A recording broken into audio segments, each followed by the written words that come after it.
सोमनाथ सूर्यवंशी प्रकरणात राज्य सरकारला मोठा झटका बसलाय।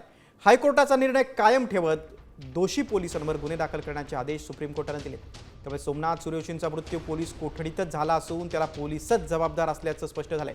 औरंगाबाद खंडपीठाने आदेश देऊन 8 दिवस उलटले तरी देखील पोलिसांवर गुन्हा दाखल करण्यात आलेला नाही। त्यामुळे पोलिसांवर कोर्टाचा अवमान केल्याचाही गुन्हा दाखल व्हायला हवा अशी मागणी हे प्रकरण कोर्टात लावून धरणारे वंचित बहुजन आघाडीचे अध्यक्ष प्रकाश आंबेडकरांनी केली।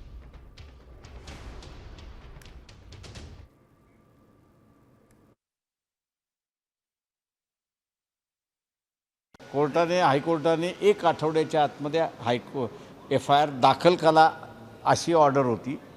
आजपर्यंत FIR दाखल झालेला नाही, तेव्हा कोर्टाच्या निर्णयाचा उल्लंघन झाले अशी परिस्थिती आहे।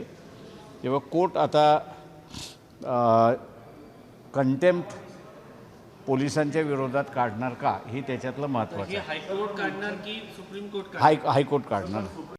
हायकोर्टाच्या निर्णयात त्यांनी थोडं परिवर्तन केलेलं। हायकोर्टाने थेट पोलिसांवर FIR करायला सांगितला होता, पण आता सुप्रीम कोर्टाने त्या ठिकाणी FIR तर करायला सांगितलंय, पण त्याच्यामध्ये पोलिसांचं नाव कधी घालायचं किंवा पोलिसांवर करायचा किंवा नाही करायचा याचा चौकशी अंती त्याचा निर्णय करण्याकरता सांगितलेला आहे। पण ही माझी प्राथमिक माहिती आहे, त्याच्यामुळे पूर्ण माहिती घेऊनच मी याच्यावर बोलेन। काय प्रकरण आहे आपण पाहूया। परभणीमध्ये संविधान विटंबनेच्या निषेधार्थ आंदोलन करण्यात आले होते। आंदोलनात सहभागी झालेल्या सोमनाथ सूर्यवंशीला पोलिसांनी अटक केली।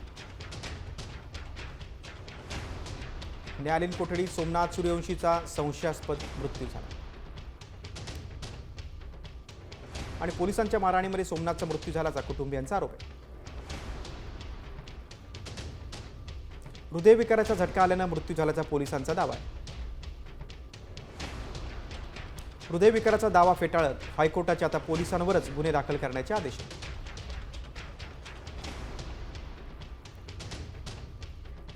आता isakal.com आहे देशातील नंबर 1 ची मराठी न्यूज वेबसाईट। प्रत्येक अपडेटसाठी isakal.com ला नक्की भेट द्या।